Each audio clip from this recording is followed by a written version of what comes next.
Hi, my name's Tim.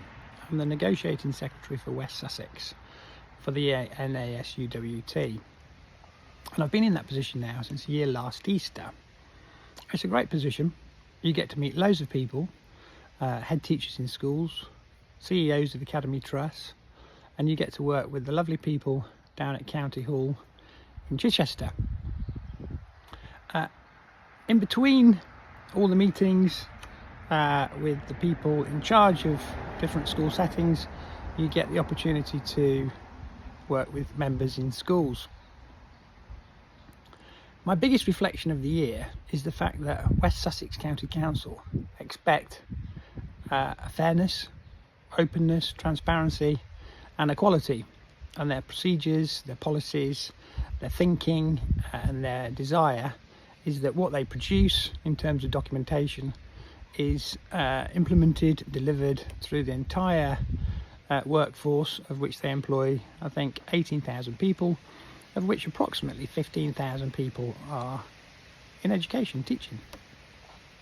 What fascinates me, having come out of those 6 meetings since September, one every half term, roughly, is the fact that what West Sussex County Council Department for Education expect and what actually is implemented in the field, in schools, primary and secondary, by head teachers and their senior leadership teams, is significantly different for what is expected.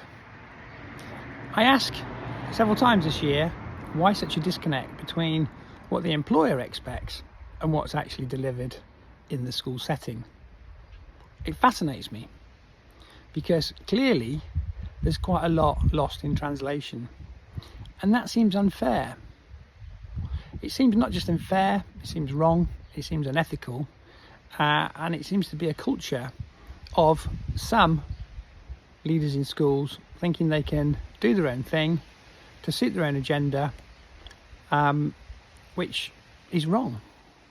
Why would you not take model policies and behave with the intention that they're written with? Why would you not look after your biggest asset in a school?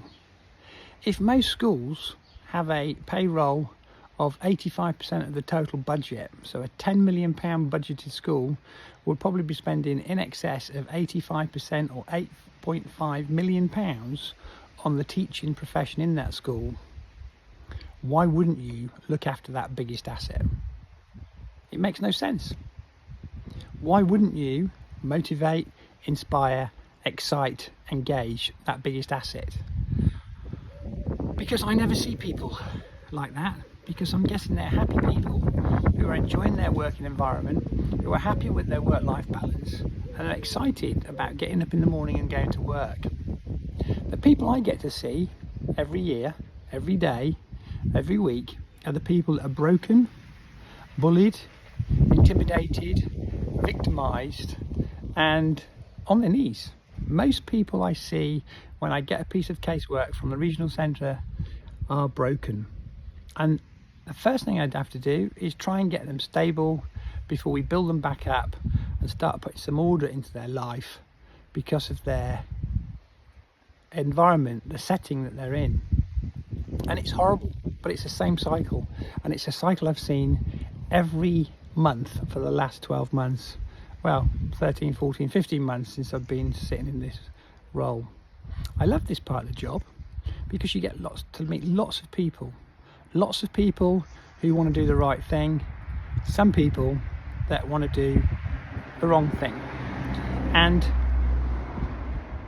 I classify the wrong thing as adverse management practices. We have to call it out when we see it. If it feels wrong, if it smells wrong, if it looks wrong, it probably is wrong. And if you're watching this video and you're working in a setting which I've described as not right, please get in touch with the NASUWT, please get in touch with the National Advice Centre number, please get in touch with your local trade union representative in your school or the regional centre. Just go on the website, have a look at where you are in the country. You'll find a national executive member, you'll find the local county secretary for that centre, and in some settings you'll find somebody like me, negotiating secretary. You have to let people know if the setting you're in is not working for you, and if not working for you, if it's like I've described. So please don't suffer in silence. Let somebody know, preferably let somebody in the school setting know, but if that doesn't seem to work, let somebody out of the school setting know. It's not whistleblowing, although it could be seen as whistleblowing, but it's not fair and it's not right. The job in teaching is hard enough. You've chosen to go into it, which is admirable. The government wants to keep people in it. We can't afford to lose good quality teachers, and we need to attract more. Hence why private schools are being charged VAT. That levy is supposed to be getting 6,500 more teachers into teaching. Last year in South East region, NASUWT the UK, we recruited just over 2,000 new members. I guess we lost the same. So the net gain for the membership of West Sussex is probably zero.